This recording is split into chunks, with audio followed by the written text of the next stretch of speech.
settlement at Owasco Lake, which is one of the Finger Lakes. These Owasco people are your direct ancestors. All of the Iroquois peoples, the Haudenosaunee, and the people who are in western New York, which were not members of the Confederacy. There were several tribes here in the 1600s and late 1500s when the first missionaries came to try to live with them and convert them. And they had names for them, but we don't know the names of the people that were here per se. But the French had named a lot of these people. These were French Jesuits. And of course, they're the ones that came up with Seneca and Mohawk and those names too. The people that were here, though, right in this area, were called Wenro Horonon. And they were short term, they call them Wenro. And they had, at that time in the early 1600s, they had several villages in western New York area here.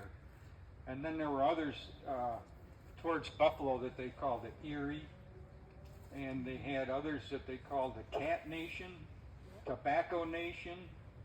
And then up around the top of Lake Ontario, other Iroquois people up there were called the Huron. They're all relatives of yours. If you're Seneca, Haudenosaunee, any of the people, because of conquest and absorption and marrying into other tribes and all that stuff, people moved around from tribe to tribe quite a bit. So this is in the 1200s, again, 40 generations back. So you can bet that they were relatives of anybody who's Haudenosaunee. If they had DNA from the people here and they checked blood across Mohawk and Oneida and everybody, they would find that these are direct ancestors. But we don't know exactly who their name was, because none of that had ever been really properly recorded. But this was here before the Senecas. Before? The Senecas? Yeah, this was here in the 1200s. Seneca started living in this area in 1650. After they drove the Wenro out, they decided to get rid of these neutral nation people because they were at war with the Huron. These people were neutral in that war, and in 1640s they annihilated the Huron in Canada, the Mohawk mostly, and then the Seneca and Mohawk cleaned out western New York all the way to Buffalo.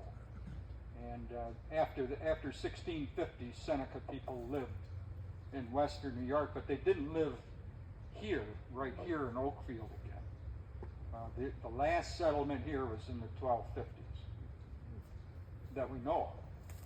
They may have visited and camped and things like that, I'm sure, of course, but not a permanent settlement. So here we have the sign. This sign was placed here in 1932 by New York State to signify this area as a significant historical site. Long ago, somebody shot our sign with a slug, and they knocked that whole piece out at the top. I got it. And it had rusted, and it was pretty much tough. But in 2021, a lady named Ireland from Clarendon came over. She took the sign, took it back home, welded in a new piece, fixed it, and painted it, and brought it back for us. So now it's returned to its original glory. We'd like to get some pictures around the sign here, have everybody line up.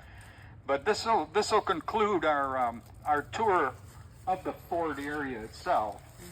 Now, if anybody had enough walking, they can go right up and ride the wagon back down to the other corner. The rest of us will take this walk down through the woods here, and we have a few things left to show. So that's your choice if you'd like to walk.